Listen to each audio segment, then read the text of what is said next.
میرے بھائیوں،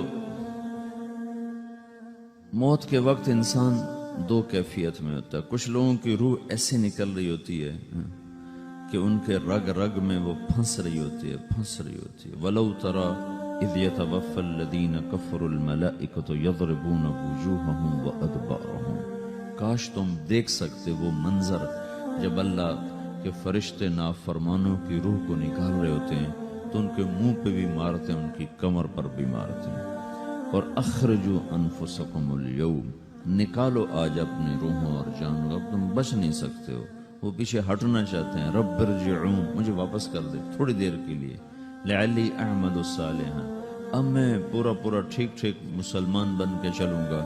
تو اس کے جواب میں ہوتا ہے، اور حدیث پاک میں آتا ہے کہ ملک الموت اترتا ہے، اس کے ساتھ 4 فرشتے ہوتے ہیں۔ وہ 4 فرشتے آتے اس کی پٹائی شروع کر دیتے ہیں۔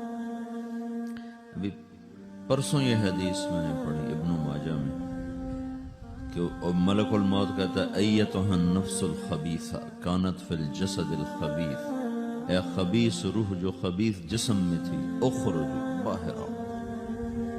اب وہ واپس تو ہو نہیں سکتا، اپنے آپ کو روک تو سکتا نہیں، تو وہ حیران پریشان خوف زدہ، تو اس کے جواب میں اس کو ملک الموت کہتا ابشری بحمیم وغساق وآخر من شکلہ ازواج، تیار ہو جاؤ خوفناک عذاب کے لیے اور کھولتے پانیوں کے لیے، کانٹے دار جھاڑیوں کے لیے اور بے شمار عذاب کی شکلوں کے لیے۔ تو اس کی روح کو جب کھینچتے ہیں تو رگ رگ سے وہ کٹ کے نکلتی ہے، تو سارا وجود زیر و زبر ہوتا ہے، سکرات کا درد ساری دنیا کے دردوں پر حاوی ہے۔ جب اس کی روح نکلتی ہے اور اس کو لے کر آسمان پر چلتے ہیں تو دروازے پر پہنچتے ہیں تو اندر سے فرشتے پوچھتے ہیں کون ہے؟ کہتے ہیں فلاں کا بیٹا ہے۔ کہا نفس خبیثہ فی الجسد الخبیث، یہ تو وہی بدماش ہے جو بدماش جسم میں تھا، یہ وہ بدبخت روح ہے جو بدبخت جسم میں تھی، اس کے لیے آسمان کے دروازے نہیں کھول سکتے، اسے واپس کر دیا جائے۔ تو آسمان کے دروازے لا تفتح لهم ابواب السماء ولا يدخلون الجنة حتى يلج الجمل في سم الخياط، کہ ان کے لیے آسمان کے دروازے نہیں کھلیں گے اور ان کے لیے جنت کے دروازے نہیں کھلیں گے، پھر یہ وہاں سے نیچے گرائے جاتے ہیں جو اللہ کا قید خانہ ہے سجین۔ وما ادراک ما سجین کتاب مرقوم، وہ تمہیں خبر نہیں کہ وہ کیا خوفناک قید خانہ ہے جو اللہ تعالیٰ نے بنایا ہے، اسے وہاں دھکیل دیا جاتا ہے۔ پھر قیامت تک اس کے لیے انتظار کی گھڑیاں ہیں اور عذاب کی شدت ہے۔ اور جب کوئی نیک آدمی اللہ تعالیٰ کے دربار میں جانے کا اس کا وقت آتا ہے تو اللہ تبارک و تعالیٰ فرماتے ہیں ان الذین قالوا ربنا اللہ ثم استقاموا تتنزل علیہم الملائکۃ الا تخافوا ولا تحزنوا وابشروا بالجنۃ التي كنتم توعدون نحن اولیاؤکم فی الحیاۃ الدنیا وفی الآخرہ ولکم فیہا ما تشتہی انفسکم ولکم فیہا ما تدعون نزل من غفور الرحیم۔ جب کوئی نیک مرد عورت کے جانے کا وقت آتا ہے تو اس کے لیے بھی فرشتے آتے ہیں اور آ کر اس کو خوشخبری دیتے ہیں اور آ کر اس کو تسلی دیتے ہیں کہ آپ غم نہ کریں، پیچھے والے بھی آپ کو مل جائیں گے، آپ خوف نہ کریں، آگے ساری منزلیں آپ کے لیے آسان ہیں، آپ کے لیے جنت بھی تیار ہے، رب بھی مہربان ہے۔ اور حدیث پاک میں آتا ہے کہ ملک الموت اور 4 فرشتے آتے ہیں، وہ 4 فرشتے اس کو سہلاتے ہیں، دباتے ہیں کہ موت کا درد اسے محسوس نہ ہو۔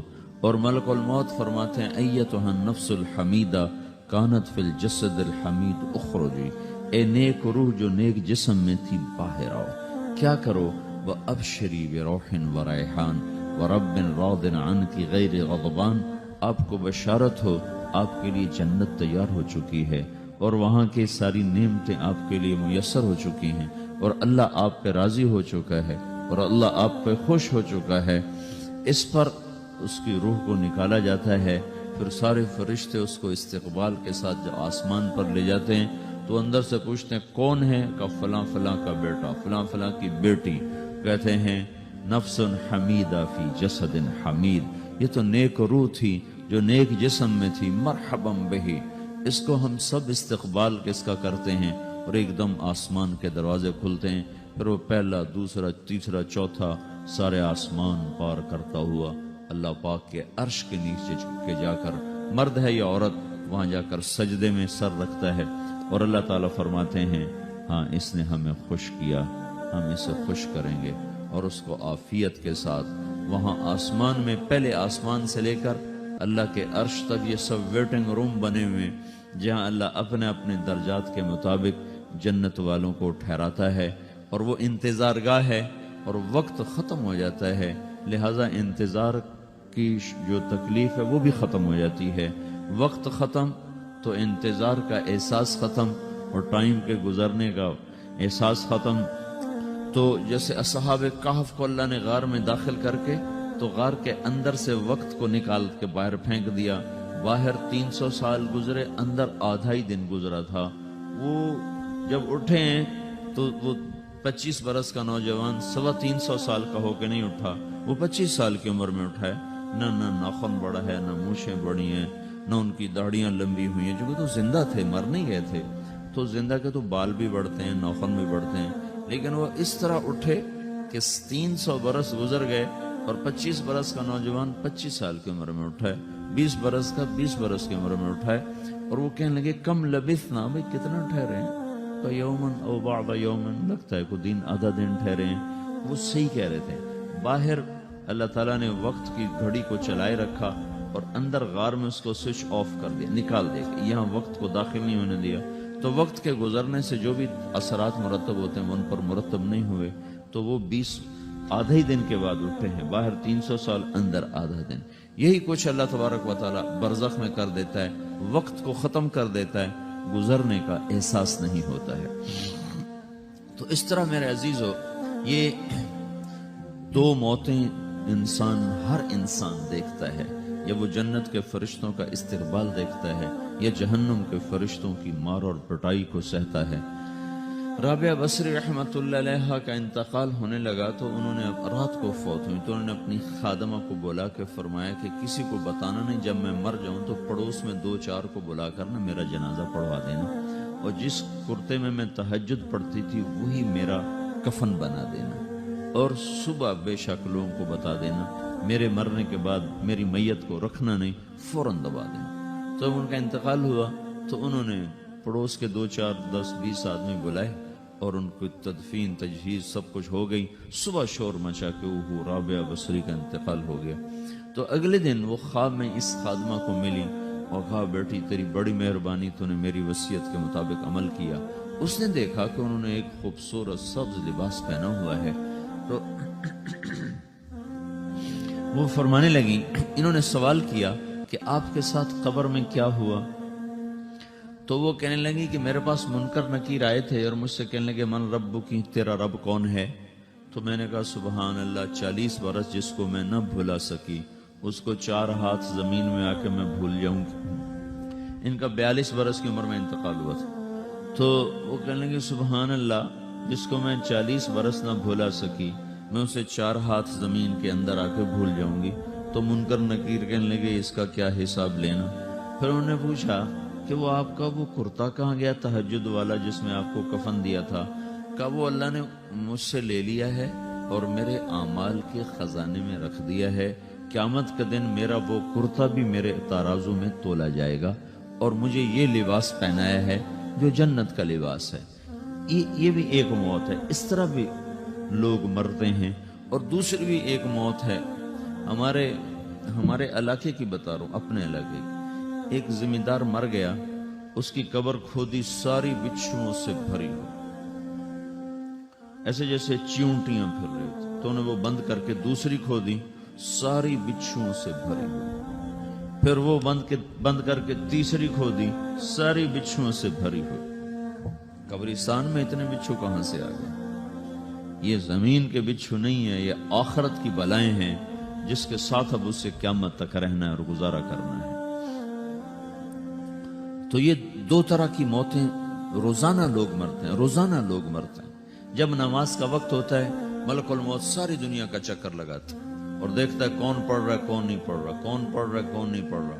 جو نماز کی پابندی کرتا ہے اس کی موت آسانی سے ہوتی، جو نماز میں غفلت کرتا ہے اس کے ساتھ موت کے وقت شدت اور سختی اختیار کی جاتی۔ تو بھائیو، یہ ایک جسم ہے، ایک روح ہے۔ روح باقی رہنے والی چیز ہے، جسم مٹ جاتا ہے، پھر اللہ سے قیامت کے دن نیا جسم عطا فرمائے گا، ایک نیا جسم دیا جائے گا۔ روح وہی ہے جو اللہ کے خزانوں میں جمع ہو جاتی ہے۔ نافرمان کی سیاہ کالی روح ہوتی ہے، فرما بردار کی روشن چمکدار روح ہوتی ہے۔ تو اللہ نے کچھ تقاضے جسم کے رکھے ہیں اور کچھ روح کے رکھے ہیں۔ جسم کے تقاضے پورے نہ کرو تو یہ پریشان ہو جاتا ہے، روح کے تقاضے پورے نہ کرو تو یہ پریشان ہو جاتی۔ روح کی پریشانی جسم سے زیادہ ہے، چونکہ روح کی طاقت جسم سے زیادہ ہے۔ جسم مٹی سے بنا ہے، اس کی غذا بھی مٹی سے نکلتی ہے۔ روح آسمان سے ہے، اس کی غذا بھی آسمان سے ہے۔ روح کا تعلق جب تک اللہ سے نہیں جڑتا، اس سے بھوک اور پیاس لگتی رہتی ہے۔ جسم کو جب تک روٹی اور پانی نہ ملے یہ تڑپتا اور پریشان رہتا ہے۔ جیسے اللہ تعالیٰ نے ہمارے جسم میں روٹی اور پانی کی طلب کو بے ساختہ رکھ دیا ہے۔ میں بیان کے دوران بھی پانی پی رہا ہوں، آپ دیکھ رہے ہیں کہ میرا حلق سوکھ جاتا ہے، مجھے طلب محسوس ہوتی ہے پانی، حلق سوکھتا ہے پانی کی طرف بھاگتے ہیں، بھوک لگتی ہم روٹی کی طرف بھاگتے ہیں۔ یہ ایک ایسا اندر میں آٹومیٹک سسٹم ہے کہ ہم اس کو آف نہیں کر سکتے۔ یہ سوتے سوتے بھی بھوک کی وجہ سے آنکھ کھل جاتی، سوتے سوتے پیاس کی وجہ سے آنکھ کھل جاتی ہے۔ یہ ایسا خود اللہ تعالیٰ نے ساختہ نظام بنایا ہے کہ آپ اپنے جسم میں روٹی اور پانی کی طلب کو نہیں نکال سکتے۔ میرے عزیزو، ٹھیک اسی طرح اللہ نے انسانی روح میں اپنی طلب رکھ دی ہے اور اپنے رسول کی طلب رکھ دی ہے۔ یہ دو طلب ایسی ہیں کہ یہ آپ کے جسم روح سے نکل نہیں سکتی۔ جیسے بھوکا روٹی نہ کھا لے، پیاسا پانی نہ پی لے، اسے چین نہیں آ سکتا۔ وہ روح جو اللہ اور اس کے رسول سے نہ آشنا ہے، جب تک وہ وہاں تک پہنچ نہیں جاتی اسے چین نہیں آ سکتا، اس کا اندر پریشان رہے گا۔ 1997 میں جب جنید جمشید سے میری پہلی ملاقات ہوئی تو اس نے مجھ سے یہ سوال کیا کہ مولوی صاحب، ایک پاکستانی نوجوان جس گلیمر کو خوابوں میں دیکھتا ہے، وہ گلیمر تو مجھے زندگی میں ویسے ہی حاصل ہے، میرے چاروں طرف زندگی کا رقص ہے اور میری زندگی کی ہر خواہش، ہر تمنا پوری ہے، اس کے باوجود میرے اندر اندھیرا ہے، میرے اندر خلا ہے۔ مجھے لگتا ہے میں وہ کشتی ہوں جس کا کوئی ساحل نہیں، جس کی کوئی سمت نہیں۔ www.dasquran.com تو ایسا نہیں ہونا چاہیے۔ ایک عام لڑکا تو کہتا ہے ہائے کاش یہ ہوتا، اس کو وہ نہیں ہو رہا تو پھر وہ پریشان ہے، ہائے یہ ہوتا، ہائے وہ ہوتا۔ تو میں تو ہائے نہیں کرتا ہوں، میری تو ہر لذت اور خواہش میرے سامنے تشتری میں سجا کے پیش کی جا رہی۔ میں کیوں ایسا کر رہا ہوں؟ میں ہائے ہائے کیوں کر رہا ہوں؟ میرا اندر ویران کیوں ہے؟ میرے اندر میں خلا کیوں ہے؟ یہ وہی خلا ہے کہ وہ روح کی پیاس کو شراب میں بجھانا چاہتا ہے، وہ روح کی پیاس کو لڑکی میں بجھانا چاہتا ہے، وہ روح کی پیاس کو موسیقی سے بجھانا چاہتا ہے، وہ روح کی پیاس کو دنیا کی رعنائیوں میں 5 اسٹار ہوٹلوں سے بجھانا چاہتا ہے۔ روح کیا جانے روٹی کیا ہے، شراب کیا ہے، پانی کیا ہے، عورت کیا ہے، موسیقی کیا ہے، گھنگرو کیا ہے، پائل کیا ہے، چھنکار کیا ہے، روح کو ان چیزوں کی کیا خبر؟ امریکہ میں ہماری ایک جماعت تھی تو 4 لڑکیاں 2 لڑکے مسلمان ہیں۔ تو ایک لڑکے کا نام رکھا تھا ابراہیم، اور اس کو جب پڑھایا نا کلمہ، انہوں نے کہا ہائے، انہوں نے کہا ہائے، اور دونوں ہاتھ یہاں رکھے سینے پر، دل پر، کہا ہائے۔ تو ہمارے ساتھی ہیں ڈاکٹر اختر، وہ کہنے لگا کیا ہوا کیا ہوا؟ کہنے لگا جب سے ہوش سنبھالا یہ جگہ خالی تھی، یہ تیرے کلمہ پڑھانے پر بھر گئی ہے کہ میری خوشی سے ہائے نکل گئی۔ یہ جگہ خالی رہے گی، یہاں شراب نہیں پہنچ سکتی، یہاں نغمہ اور موسیقی نہیں پہنچ سکتے، یہاں تالے لگے ہوئے ہیں، یہاں تک کوئی آواز نہیں جا سکتی۔ دل کے تاروں پر ایک ہی نغمہ چڑھ سکتا ہے اور وہ اللہ کی یاد کا ہے اور اللہ کی محبت کا ہے اور اللہ کے رسول کی محبت کا ہے۔ باقی کوئی مضراب ایسا نہیں جو ان تاروں کو چھیڑ سکے، باقی کوئی چیز آواز ایسی نہیں جو دل کی دنیا پر جا کر دستک دے سکے۔ یہاں بند دروازے ہیں، یہاں صرف اللہ پہنچے گا، اللہ کے رسول کا تعلق پہنچے گا، باقی کوئی چیز یہاں نہیں